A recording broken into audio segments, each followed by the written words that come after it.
વિદ્યાર્થી મિત્રો, તમે તમારા ધોરણ 8 ના ગણિત વિષયના પ્રકરણ નંબર 1 માં અત્યારે અભ્યાસ કરી રહ્યા છો. આ પ્રકરણમાં આપણે અગાઉ 3 લેક્ચર જોયા છે.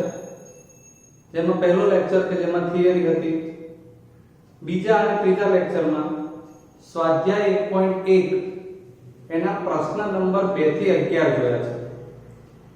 સ્વાધ્યાય 1.1 નો પ્રશ્ન નંબર પહેલો બાકી રાખ્યો હતો. એ પ્રશ્ન તમને છે તો એ આ વિડિયોમાં લેવાનું કારણ છે કે એ ટોપિક જે છે એ આખો ગુણાકારના સરવાળા બાદબાકી પરના વિભાજન આધારિત છે. એટલે આપણે એને સ્પેશિયલ થી સમજવાના છીએ. સૌથી પહેલા આપણને એના માટે શું આવડવું જોઈએ, કારણ કે આમ તમને ગુણાકાર, સરવાળો, બાદબાકી બધા સળંગ ક્રિયાઓ હશે એટલે જોઈને જ એમ થશે કે આ દાખલો કેવી રીતે ગણવાનો. પણ નિયમથી ચાલશો તો ચોક્કસથી બહુ જ સરળતાથી તમને આવડી જશે. સૌથી પહેલા આપણે એના માટે આ નિયમ જોઈએ.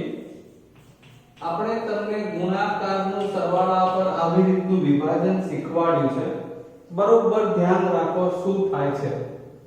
આ ગુણાકાર, આ સરવાળો એટલે a નો ગુણાકાર b જોડે થાય, પછી અહીંયા પ્લસ નિશાની છે તો પ્લસ કરી a નો ગુણાકાર c જોડે થાય. આવું જોયું છે. અહીં આ ગુણાકાર, આ સરવાળો, ગુણાકારનું સરવાળા પર વિભાજન થયું.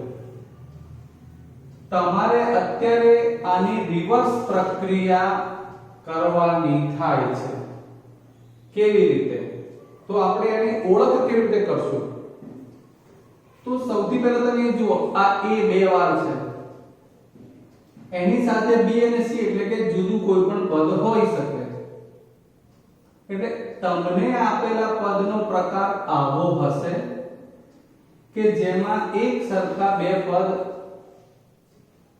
એક કોઈ અલગ અલગ પદ જોડે ગુણાયેલા હશે. આ ગુણાકારનું નિશાન હોવું જરૂરી છે.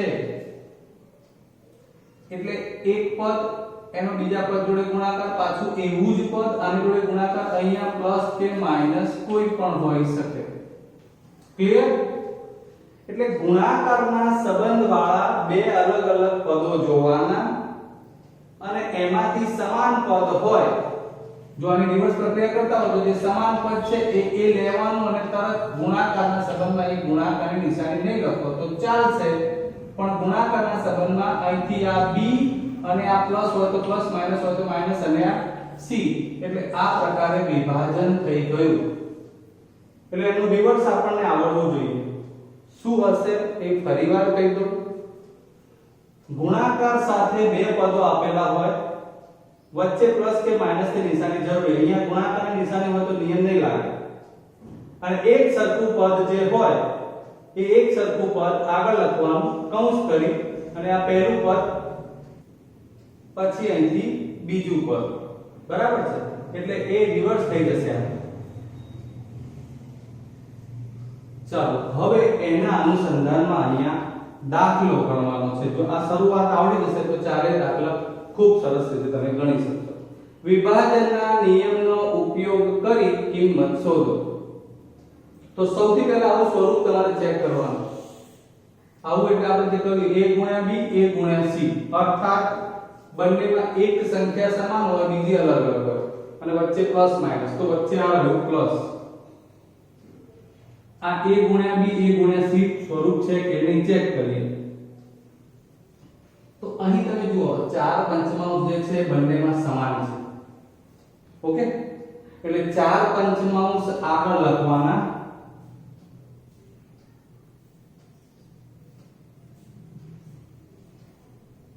ધ્યાન આપજો બરોબર. પછી બહુ સરળ રીતે છે. જેમ કે સમાન a હતો તો a લીધું. હવે અહીંથી જે વધ્યું તે, પછી આ નિશાની, અહીંથી જે વધ્યું તે. 4 પંચમાંશ એ બંનેમાં સમાન a ની જગ્યાએ હતું, આપણે એને આગળ કોમન કાઢી લીધું. હવે અહીંથી શું વધ્યું? -3/8 પ્લસ 7/8. આ મગજમાં બેસવું જોઈએ તો જ આગળ ભણવાનું થાય. ઓકે? બંનેમાં જે સમાન સંખ્યા હતી ગુણાકારના સંબંધ સાથે, હા એટલે એ આગળ લેવાની, પછી જે વધ્યું તે, પછી પ્લસ હોય તો પ્લસ, માઈનસ હોય તો માઈનસ, અહીંથી જે વધ્યું તે. હવે આપણે આગળ દાખલો વધારીએ. 4 પંચમાંશ. ચાલો, -3 ભાગ્યા 8 વત્તા 7 ભાગ્યા 8. આનું શું થાય? તો કે છે છેદ, બંનેમાં છેદ સમાન છે, એટલે -3 વત્તા 7 આ કૌંસ પૂરો બરાબર 4 પંચમાંશ.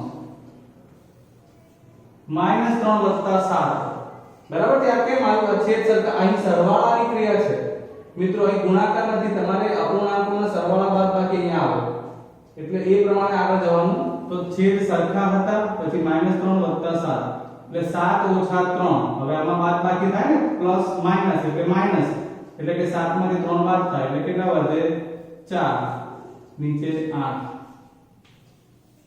હવે આને છૂટું કરી દઈએ તો 4 પંચમાંશ ગુણ્યા 4 અષ્ટમાંશ. ઓકે, છેદ ઉડાડી દઈએ તો 4 દુ 8 બરાબર, અને 2 દુ 4. જવાબ ફાઇનલી 2 પંચમાંશ આવશે. આ થઈ ગયો આન્સર. બરાબર, ઉપર વધ્યા 2, નીચે વધ્યા 5. સમજણ પડી મિત્રો? તો આ જ પ્રમાણે હવે તમે બીજા દાખલાની રકમ જુઓ.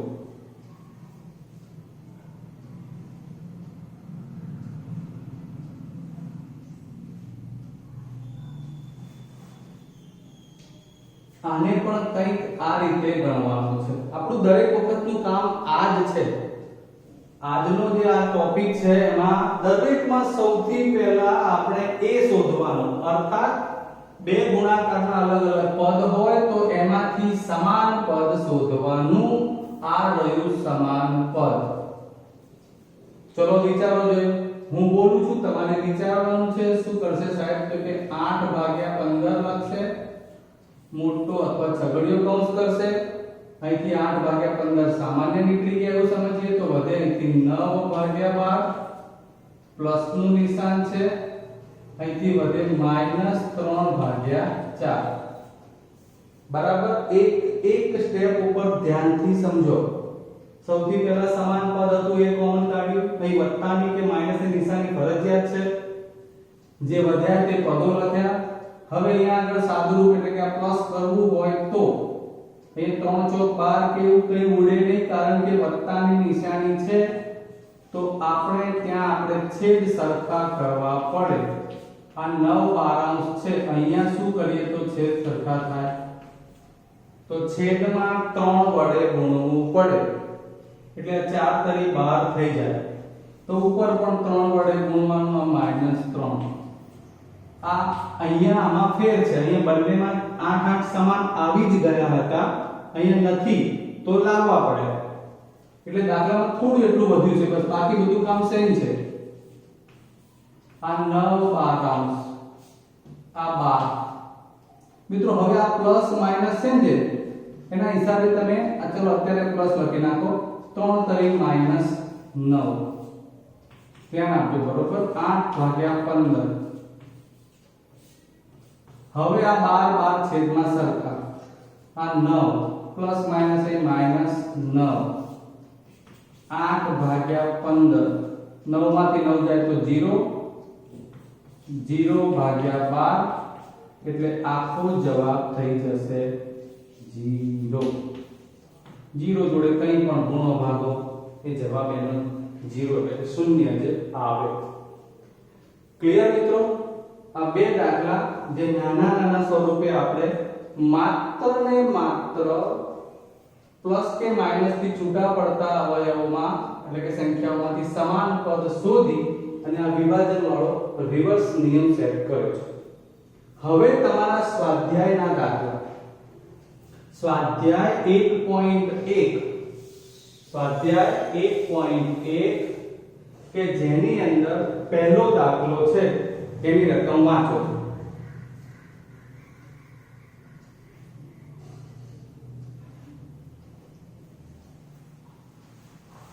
1.1 માં પહેલો આ દાખલો આપણે આવા નિયમથી એને ઉકેલવો છે, એની કિંમત શોધવાની છે એવું લખ્યું છે. સૌથી પહેલું આપણું કામ શું હશે? તો કે ગુણાકાર સાથે કયા કયા પદો છે, જેમ કે આ બે 5 ભાગ્યા કે અલગ પડે. યાદ રાખો, હવે શરૂઆત થઈ છે. સરસ મજાનું શરૂઆતથી ધ્યાન આપો.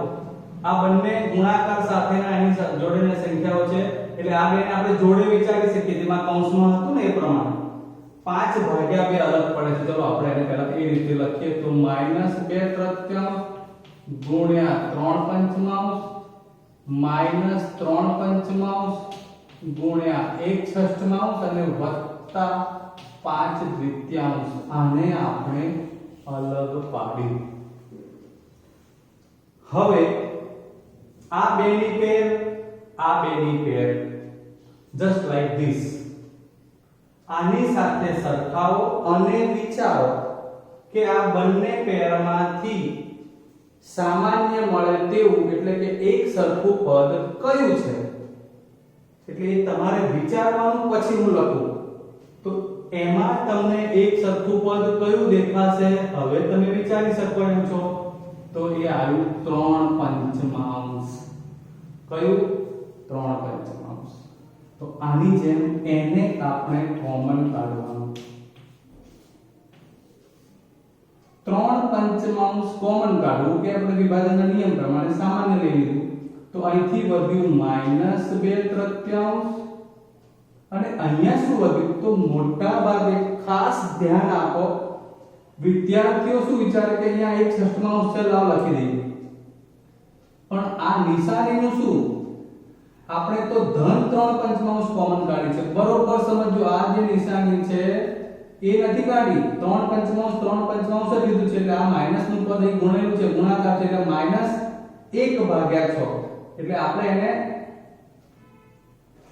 પ્લસ કરીને લખવું હોય તો -1 છઠ્ઠમાંશ વત્તા 5 દ્વિતીયાંશ. બહુ ઓકવર્ડ પડે છે વિદ્યાર્થીઓને, બહુ જ. તમે ડાયરેક્ટ અહીંયા પ્લસ માઈનસ -1 છઠ્ઠમાંશ લખી જ શકો, પણ આપણે તમને બહુ વ્યવસ્થિત બતાવી રહ્યા છીએ કે 1 છઠ્ઠમાંશ તો કોના નિશાને, માઈનસ નિશાની એની લીધી, અને બંનેને છૂટું પાડવું હોય તો પ્લસ થી પાડી શકાય. એટલે આ પ્લસ કરીને -1 છઠ્ઠમાંશ, કારણ કે આગળ ભણ્યા છીએ એટલે ખબર પડે. 5 દ્વિતીયાંશ ખાલી વધ્યું આમાંથી, એવું કહી શકાય. એટલે એને અલગ પાડતા ગયા. હવે આ -2 તૃતીયાંશ અને આ માઈનસ, આના હિસાબે -1 છઠ્ઠમાંશ, કારણ કે ધન 3 પંચમાંશ કોમન નીકળે છે. હવે આમાંથી આના જેમ ચાલુ છેદ સરખા કરવા છે, 3 માં છેદ સરખા કરી શકાય. 3 દુ 6, 3 પંચમાંશ. ધ્યાન આપજો, આ 3 જોડે કેટલા ગુણવાના છે? 2. કેમ? 6 કરવા માટે. આ છેદમાં જે 6 છે એટલે 6 કરવા માટે સમછેદી બનાવવું. તો આ ઉપર નીચે તો 2 વડે ગુણ્યા, અને આ -2 તો ખરા જ, એટલે કે મોટી વાત તો છે નહીં. આ -2 હતા, -2 ગુણ્યા 2 અને આ પ્લસ સાઈડને પ્લસ 5/2. ચલો હવે ધ્યાન આપતા જજો. આ થઈ જશે નીચે છેદમાં 6, ઉપર -2 ગુણ્યા 2 એટલે 4, પ્લસ કરી અને -1 છઠ્ઠમાંશ 5/2. ચલો સાદુરૂપ આગળ વધારતા જઈએ. 6 બંનેમાં સરખા હતા, સમછેદી બની ગયું, એટલે 6 આપણે 2 વાર છે એટલે એક જ વખત લખીશું. હવે આ -4 વત્તા -1, એટલે હવે તમને બહુ સ્પષ્ટ ખબર પડશે કે બંને ઋણ પદો છે અને એનો સરવાળો છે. તો કેટલો થશે? -4 અને -1 એટલે -5. મિત્રો તમારી ભૂલો અહીંયા બહુ પડતી હોય છે. તમને આ 4 ને એક બાદ બાકી કરી નાખો, -3 લખી નાખો છો, આવું થતું હોય છે. એટલે આ -4 વત્તા -1 એટલે -5 અને આ વત્તા 5/2. આગળ વધીએ. 3 પંચમાંશ. હવે આ ગુણાકારનો સંબંધ છે. અહીંયા આ ગુણાકાર કૌંસની જોડે આગળ -5 છઠ્ઠમાંશ. આ વત્તા 5 દ્વિતીયાંશ અલગ જ પડ્યું છે છેક સુધી. જુઓ તમે, હવે અહીંયા આપણે છેદુડાડી શકીએ. 5 30 3 દુ 6. ઓકે, હવે ધ્યાન આપજો. બરોબર શું વધશે? ઉપરથી આ -1 અને નીચે 2 વત્તા આ વધ્યા 5/2. ઓકે, આ ઉપરથી 3 દૂર 6 અને 2 નીચે હતા, 5 5 ઉડી ગયા, ઉપર કશું ના હોય તો એક જ વધે એમ, એટલે -1/2 પાછું હવે આ 5 દ્વિતીયાંશ એટલે સમછેદી થઈ ગયું, -1 + 5, હવે 5 માંથી 1 જાય તો 4/2 એટલે કેટલા આવી જશે 2. આમ તમારો આ જવાબ થઈ ગયો. પેલી રકમ જુઓ,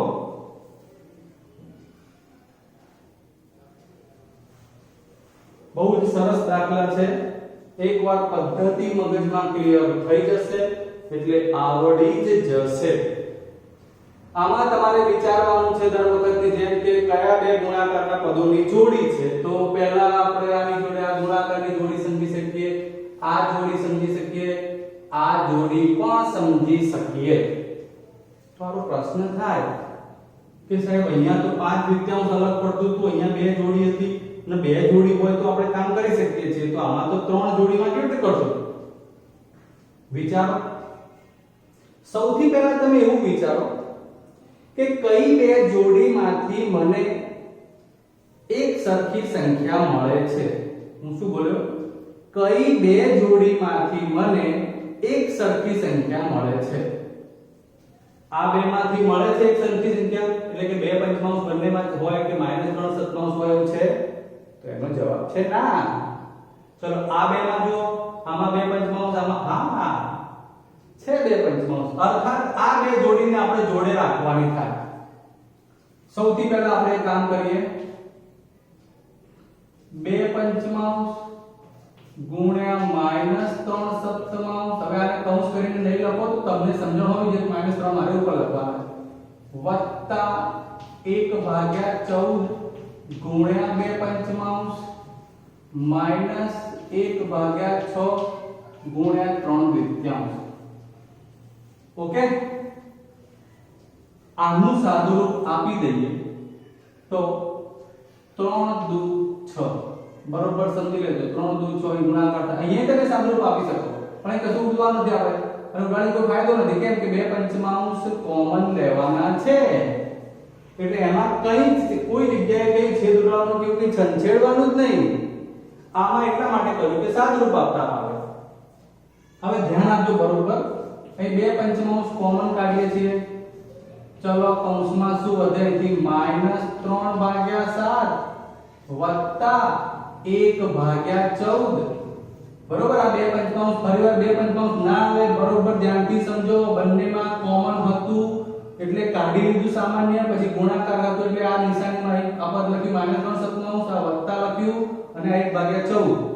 હવે આ માઈનસ ઉપર શું વધશે? 1 અને નીચે 4. ક્લિયર મિત્રો? હવે આ આખો દાખલો સેમ આના જેવો થઈ ગયો. કેવી રીતે? તો જો કોમન કાઢીને કૌંસ અને વત્તા 5 દ્વિતીયાંશ તેની જગ્યાએ -1/4. એ છેક સુધી સાદુ રૂપમાં એ એમને એમ રહેશે.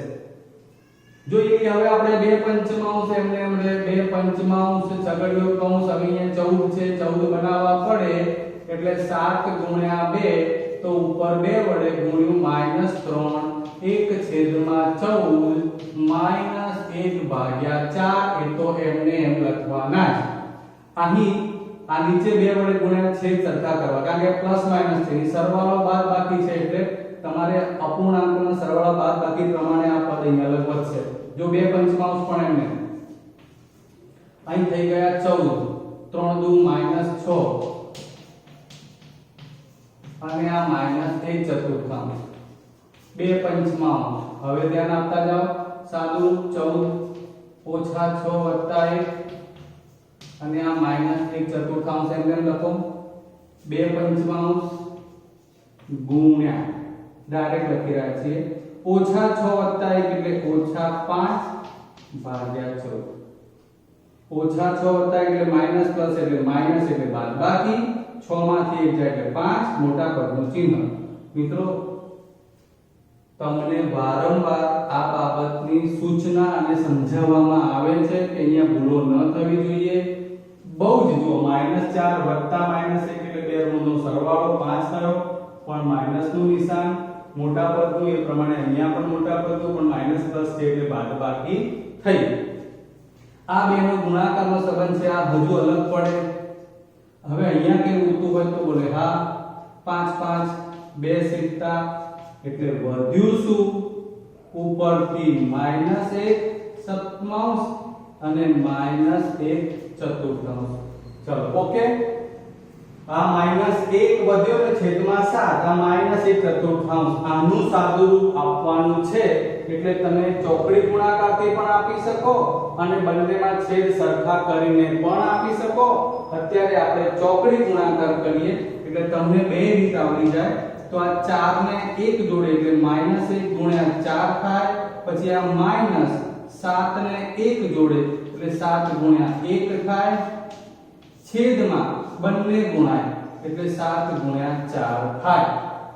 ફરીવાર આ 4 જમણા છેદ ડાબી ને જમણી કહીએ તો આ છેદ છે આ અંશ જોડે ગુણાય એટલે -1 ગુણ્યા 4. પછી આ નિશાની જે હોય એ લખવાની. પછી આ 7 અહીંયા 1 જોડે ગુણાય અને નીચે બંને ગુણાય એટલે સાદું રૂપમાં શું થશે 4 એકા -4 -7 એકા 7 અને 7 ચોક 28. જવાબ આવી જશે. જો પાછું બંને ઋણ સંખ્યા આવી એટલે બંને ઋણમાં સરવાળો 7 ને 4 11 મોટા પદનું ચિહ્ન છેદમાં 28. આ થઈ ગયો આન્સર. ક્લિયર? તો મિત્રો હવે તમને આ 4 દાખલા ગણાવ્યા પછી હું માનું છું ત્યાં સુધી આ ટાઈપના દાખલા આવડવા જોઈએ. ફરી એકવાર રિવિઝન કરાવી દઉં. સૌથી પહેલા શું કરવાનું છે કે જુઓ આવા 4 જ પદ હોય તો તમને ખબર પડી જ જશે કે પ્લસ માઈનસ થી છૂટું પડતું હોય. આ ગુણાકાર સાથે પેર, ગુણાકાર સાથે પેર, ગુણાકાર સાથે પેર શોધવાની, એમાંથી સરખી સંખ્યા સુધી કોમન કાઢીને આગળ વધવાનું. આ વધારે પદ છે, આ 5 પદ હતા તો એમાં પણ આપણે ગુણાકાર સાથેની 3 પંચમાંશની પેરમાંથી 3 પંચમાંશ કોમન કાઢ્યા અને 5 દ્વિતીયાંશ અલગ પાડ્યા. આ 6 પદો હતા પણ એમાં સાથે સાથે આ સાદું અપાતું હતું એવું જ પદ મળ્યું એટલે એને અલગ પાડી અને 2 પંચમાંશ કોમન વાળી પેર જોડે લખી અને પછી આના જેમાં દાખલો ગણ્યો. ક્લિયર? એટલે આ લેસન જે હતો, આ વિડિયો હતો, એમાં નીચે હું ડિસ્ક્રિપ્શનમાં આવા વધુ દાખલા મૂકીશ. તમારે એ જોવાનું છે. એ કેવી રીતે જોવાનું ફરી સમજાવી દઉં. બધામાં નહીં હોય, જેમાં બોલું છું એમાં જ હશે. છતાં તમારે જોવો જો તમારા મોબાઈલમાં માનો કે ઉપર સ્ક્રીન ખુલે જેમાં હાઇલાઇટ થતું હોય એ નીચે ત્રિકોણ હોય. આ ત્રિકોણ ઉપર ક્લિક કરશો ને એટલે એ નીચે ઓપન થશે અને એમાંથી લિંક જોવા મળશે. આ લિંકની ઉપર ક્લિક કરશો એટલે આખું પેજ ખુલશે જેમાં માનો કે મેં આના એક્સરસાઇઝના દાખલા મૂક્યા હોય તો એ તમને જોવા મળશે અને એ તમારે ગણવાના રહેશે. ઓકે મિત્રો, ચાલો ત્યારે હવે આવતા લેક્ચરે ફરી મળીશું. ત્યાં સુધી વિદાય લઈએ. જય હિન્દ.